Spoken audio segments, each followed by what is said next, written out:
Hi everyone, good morning. It's Monday morning, Monday motivation, favorite day of the week. I've already explained this in a different video why Monday is my favorite day of the week. So now with you knowing why Monday is my favorite day of the week, every time when I end my videos of Monday motivation, what do? I recommend a book to read. Now I thought I should explain and give you some facts about reading, because a lot of people don't read and you ask yourself, why don't you read? It means you do not know why. Because now there's a dilemma, or what we call a conundrum nowadays, of people who are saying, no, but I watch YouTube videos, no, I listen to audiobooks. Even if you do, you still need to read. Why do you need to read? Because your brain has got to exercise there's something that your brain needs to do. It needs a brain exercise, and reading is one of it. Now, what do I mean by this? Why do you read? Now, this is the scientific reason of why you need to read. Okay, you take a book like this, okay? You take a book and then you start reading. So as you read, what happens is that, let's say you see the word, and then let's say you see, for example, an image, right? The moment you see that image, this image go to the back of your brain, and then this is where your brain processes it, and then after processing it, what happens is that this image then comes to what you call a temporal lobe, or what we call the letterbox of the brain. Okay. Now this letterbox will obviously recognize the letters, and then it's like, okay, here's the image, here are the letters, and then from there it goes to your frontal lobe. The frontal lobe, the job there is simple. It's actually to figure out whatever the image or the letters that is, so what they mean and how they are pronounced. So you can imagine, this is something that you need to practice. And guess what? Here's one fun fact about it. This process takes literally half a second to happen. So can you imagine, for one word, one image, it takes half a second for that to happen. If you do not practice this, you are going to end up, your language proficiency will be literally zero, zilched, or zero. You will even struggle to retrieve words. That's actually what happens. So it means you need to read and read and read and read. That's why I recommend the books every time when I end my session. It's not just for you to get information, but it's actually for you to actually practice your brain. That's why you actually need to read, and I will further expand. Now, research has also shown that people who read 30 pages per night before they go to bed, the next morning they get a left temporal lobe brain activity. What does that mean? This is where your memory is. Now they remember things better. That's where their storage is actually better, and they can retrieve things better when they read some more. Besides the other benefits of reading, which I'm going to discuss with you right now. How cool is that? Now you need to read. Okay, so now let me further expand on the reasons why do you then have to really, really read. There are 100 reasons why you should read, but let me just give you a few so that you know exactly why you should do this. Number one, I already spoke about it, right? The brain activity. It's all about you take things in, you need to retrieve them, and then you actually need to store them, and you need to retrieve them. So memory is very important.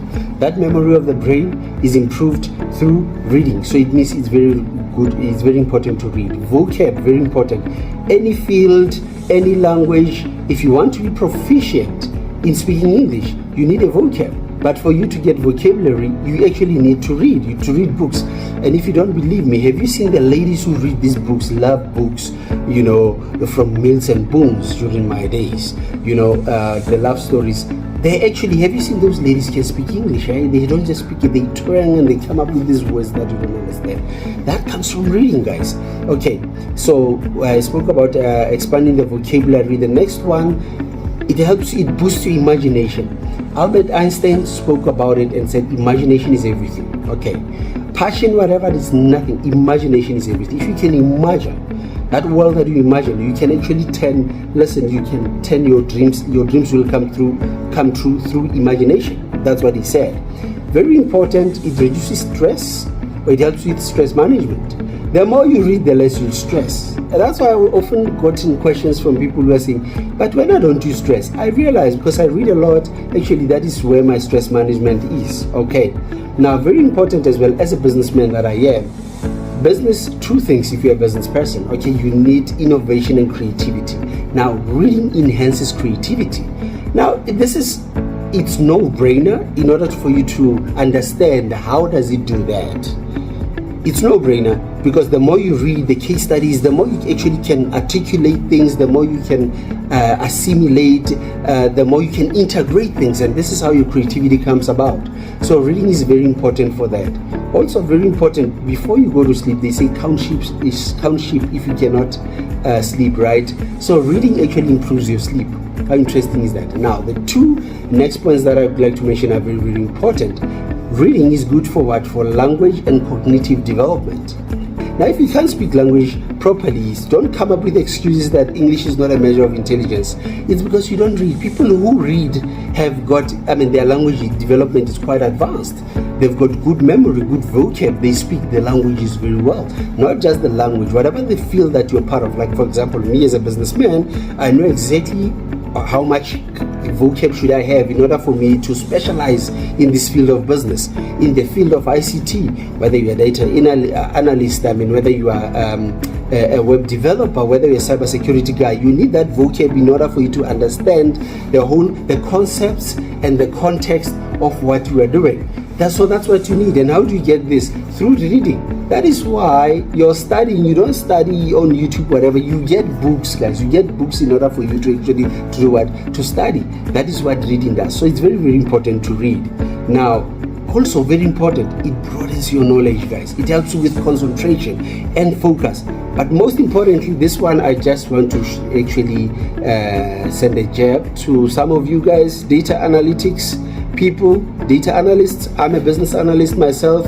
Reading, what it does is that it improves your analytic skills. If you want to be a good analyst, if you want to analyze, you need to actually read.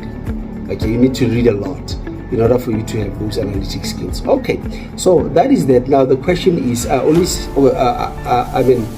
often recommend the books, and I believe that these books can actually turn out to be very expensive. So I thought today, instead of me recommending the book, so what I'm going to come out and recommend is other websites where you can actually get this. There's an app called Headway.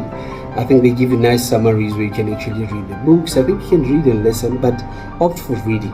As I'm saying, this is all about reading. Headway. And there's also a website called Readwise, I think. So you read it, actually read it, can highlight there, and then it will make you nice summaries of what you have highlighted, and in order for you to retrieve and recall what you've read. But there are also websites where you can actually download these books for free. Some of them, I think, is Project Gutenberg. Okay, there are many books, Smash Words, Book Library or Book Hub, PDF books, free books, and so forth.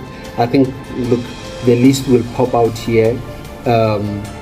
During the editing of this video, the list will pop out, and then you guys can see. Go to any of this, get yourself a book to read. Last but not least, now people say, if I have not read in my whole life, how do I start reading? It's simple. Like with anything else, start small. Now, how do you start small, and what do you start doing? Here's the thing. Before I went to med school, I remember there is a doctor. He's not just a medical doctor, he's got his PhD as well. Dr. Benny Malakwan, he loves reading. And he said to me when I went to med school, he said, listen, there's one tip I'll give you. Every day when you get up, just read. Just read for 30 minutes, read 10 pages or so. But what I've discovered right now, you should actually read 32 pages in 30 minutes. So here's the thing. Tip, start small, number one. Pick the time, same time every day. Read same number of pages of books, same number of pages of the book. Okay, you take the book, and then let's say you read 10 pages every morning. But here's the nice part about this. You don't need to even comprehend what you're reading. Create a habit. First 7 days, 14 days, just keep on reading. And then when it's automated now, you can just get up in the morning and take the book and you start reading. Then the more you read, the more then you'll start reading with comprehension. And that's how the habit starts. And then at the end of the day, all you need is just that habit of reading, and then you exercise your brain so that later on you don't get into trouble of having early dementia where you start forgetting and all these other diseases that actually are bad for the brain. So exercise your brain more and more by reading. Yes, so that's your Monday motivation. It's all about reading. I'm your boy TP. As I always say, some call me Dr. TP. Have a beautiful Monday, reading Monday, and read the whole week every day. Thank me later. Thank you very much.